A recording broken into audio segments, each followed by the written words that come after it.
இருவரும் பிரித்தவன் நான். ரெண்டு பேரும் பிரிச்சது கடவுள். அவர் யாரும் பிரிக்கல. மனசுல புகுந்து நம்ம ஆவியாக அப்படி நிரப்பி அவளை உண்டாக்குறது. கலகம் அவர்களுக்குள் நானே ஏற்படுத்தாக்கினேன். கலகம் அவர்களுக்குள் நானே உண்டாக்கினேன். கடவுள் தான் உண்டாக்குறாரு. ஒரு மனசுல புகுந்து உற்பத்தியை பிரிக்கணுங்கிற கடவுள் சித்தம் திட்டம் நிறைவேற்றிட்டார். மீண்டும் மீண்டும் அதிக சொத்துக்களை சேர்க்க அவனும் ஆசைப்பட்டு கொண்டு இருக்கிறான். இப்போ சொல்ல மீண்டும் நிறைய சொத்து சேர்த்துட்டாங்க. அது என்னென்ன சொத்துன்னு எனக்கு தெரியாது. கடவுள் சொன்ன வார்த்தை சொல்கிறேன், நிறைய சொத்துக்காங்க எங்கே இருக்குன்னு எனக்கே தெரியாது.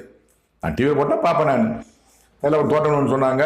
அப்புறம் அன்புமணி அவர்கள் ஒய்ஃப் வந்து ஒரு பீச் வச்சு நின்றுக்கிட்டு என் வீட்டுக்காரு நின்றுனாருன்னா அது மாதிரி டால்பின் கடலில் தூண்டி கொதிக்கு வந்து பார்ப்பாரு. அது அவன் அந்த டால்பின் இவரை பார்ப்பாரு, இவர் அவங்க பார்ப்பாருன்னு ஒரு டிவியில் பேசினார். அதான் எனக்கு தெரியும். மற்றபடி அவங்க என்ன சொத்து தைல தோட்டம்னு சொல்லுவாங்க, பெரிய தோட்டம்னு சொல்லுவாங்க.